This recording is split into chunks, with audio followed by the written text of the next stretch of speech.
Open the box.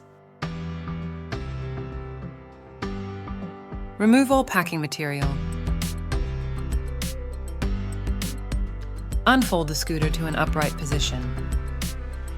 Remove the scooter from the box.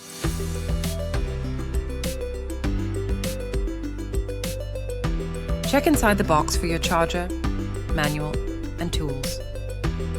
Secure the front folding buckle.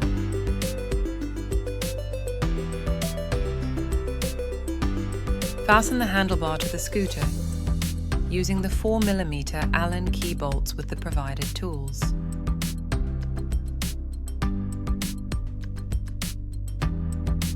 Power the scooter on. 1 button press for headlight or brake light power on. 2 button presses for speed setting mode switch. To fold the scooter, unfasten the folding buckle. Take note of the corresponding nook and latch on the handlebar or rear fender.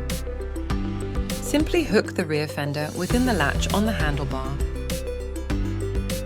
And your scooter is ready to go with you on all your adventures.